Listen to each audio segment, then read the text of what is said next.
Төрөвчийн бан гэдэг үгнээс салбарласан банфа арга шийдэл гэдэг үг байна. 这个问题有办法解决.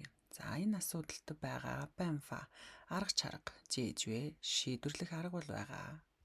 没办法没有办法болно. Арга байхгүй тий. 没有гэж хэлж болно шүү. 我一个人би ганцаараа бан不动. За зөөгөөд хөдлөхгүй байна буюу зөөж чадахгүй нэ, зөөж дийлэхгүй нэ. За бүдүн гэдэг нөгөө хятад бүх зүйлийг нэг нэнгүү тоочж хэлдэг гэсэн тий. Тэгээ зөөх гэсэн чинь бүр ингээ хөдлөөч чадахгүй байна гэхлээрэ бүдүн ороод байна шүү. 阿姨想了一个好办法.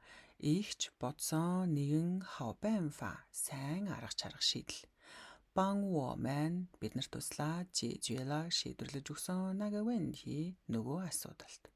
За нага нөгөө адилхан шүү. Ай чинь хэм бэлээ? За зөндөө тайлбарлсан алгаслаа. 搬家的事情 гэрээ нүүлгэх тэр хэрэг явдал дээр тэр ажил дээр ни юу мэ юу байна уу байхгүй байна уу? Банфа арга бангман туслах.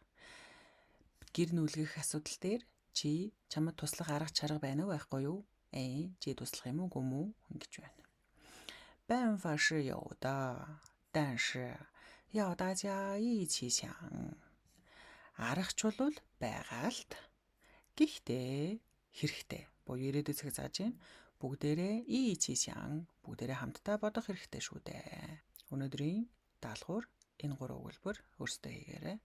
Банфа арга шийдэл гэдэг үг өнөөдөр үзлээ.